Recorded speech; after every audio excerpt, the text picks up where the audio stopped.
do you remember imposter syndrome when we were at college? Yes.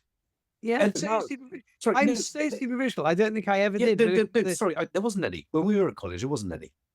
No, exactly. So these days, all these kids come thinking, "Oh, a terrible mistake has been made. I'm not really, I'm not really worthy of being here." And so what? And so our senior tutor on their first day tells all the freshers, you are amazing. You've got all your A levels. You've passed the interview. You are worthy of being. You do deserve to be here. And I think that's completely the wrong way of doing things. I say to my little vets, the 4 or 5 vets I have with me, when I get them in in a meeting, the first meeting they have with me, I say, tell me, when you opened the email, sadly, the email, he says, well, I remember when I found I had got a place, the guy, the telegraph boy knocked on the door and gave me a telegram that told me I had a place at Cambridge. But these days they open their emails and say, what did you tell your parents or your friends? She said, I've earned a place at Cambridge.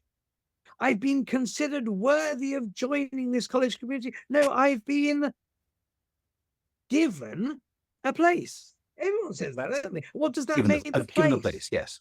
What does that make the place? It's a gift. And so actually at Christmas, if you gave your kids a present and they said, Dad, I really don't deserve this. You've somehow got the idea of gifts wrong. I'm just giving you this gift. Do you know what really annoys me about Christmas?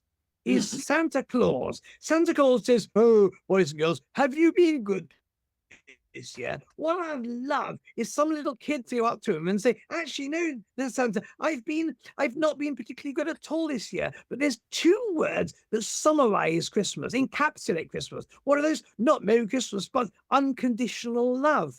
Actually, I'm giving you a gift, not because you've been a good boy this year, but actually, and not because your parents have paid £8.50 for me to give you a present, but actually, just because I love you. So they said, so anyway, how did I get onto that? Yeah, but Anyway, you're getting joy. Yeah, you'd get into trouble bouncing a kid on your lap as Santa Claus going, no, exactly. I'm not going to give you a gift. It's because I love you. You'd be marched out of there straight away for good cause.